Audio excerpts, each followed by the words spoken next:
Elle lui a rendu le sourire après plusieurs années de deuil, très touché par la mort de son ex-femme Caroline en 2005. Olivier de Kersauzon a vu sa vie changer 3 ans plus tard lors de sa rencontre avec la belle Sandra, qu'il a finalement épousée en 2013 et 2014 après avoir déménagé par amour en Polynésie, où elle est née et où ils se sont rencontrés.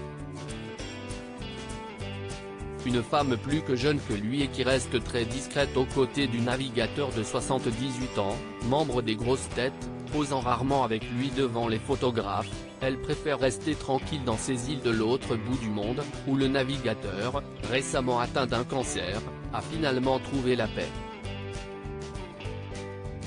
Le couple avait opéré une rare sortie publique en 2017, à l'occasion du déjeuner des conférenciers de la compagnie pendant au restaurant Le Jules Verne à Paris. Leur sortie exceptionnelle avait été immortalisée, la photo est à retrouver dans notre diaporama. Pendant 40 ans, j'ai vécu uniquement préoccupé par les choses de la mer et des bateaux. La Polynésie, ça ressemblait à des grandes vacances, quand même. Des grandes vacances. Alors, tu commences à regarder autour de toi ce qui pourrait rendre ces vacances encore plus belles, avait-il confié dans une longue interview au magazine Paris Match, épanoui avec la jeune femme, dont il n'a jamais confié le métier. Mais même s'il reste discret sur les circonstances de leur rencontre ou sur ce que sa femme vit au quotidien, il n'avait pas pu s'empêcher de lui faire une jolie déclaration dans la même interview.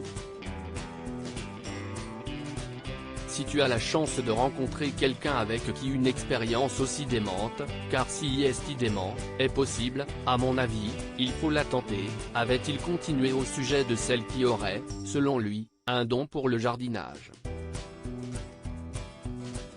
Je n'aurais pas peur du mariage. Et pour tenter l'expérience, Olivier de Kersauzon a mis toutes les chances de son côté, quittant la Bretagne, où il avait élu résidence depuis de nombreuses années. Le navigateur avait choisi de suivre sa femme dans les Tuamotu, notamment sur la petite île de Fakarava, où ils se sont mariés religieusement en 2014. Et ne le regrette pas, puisque nous avons la chance de vivre une vraie histoire, je vais essayer de la vivre pure. Si le mariage perdure, si est qu'il a des raisons d'exister. Il faut se donner la chance qu'une relation amoureuse soit encore plus forte, moins égoïste. Je n'aurais pas peur du mariage, ça ne peut être que mieux. Père d'Arthur, 42 ans et marié à Clotilde Dursault, la belle-fille d'Inès de la Fressange, Olivier de Kersauzon est également un grand-père heureux. Et on imagine que ses petits-enfants doivent déjà connaître les mers de la Polynésie par cœur.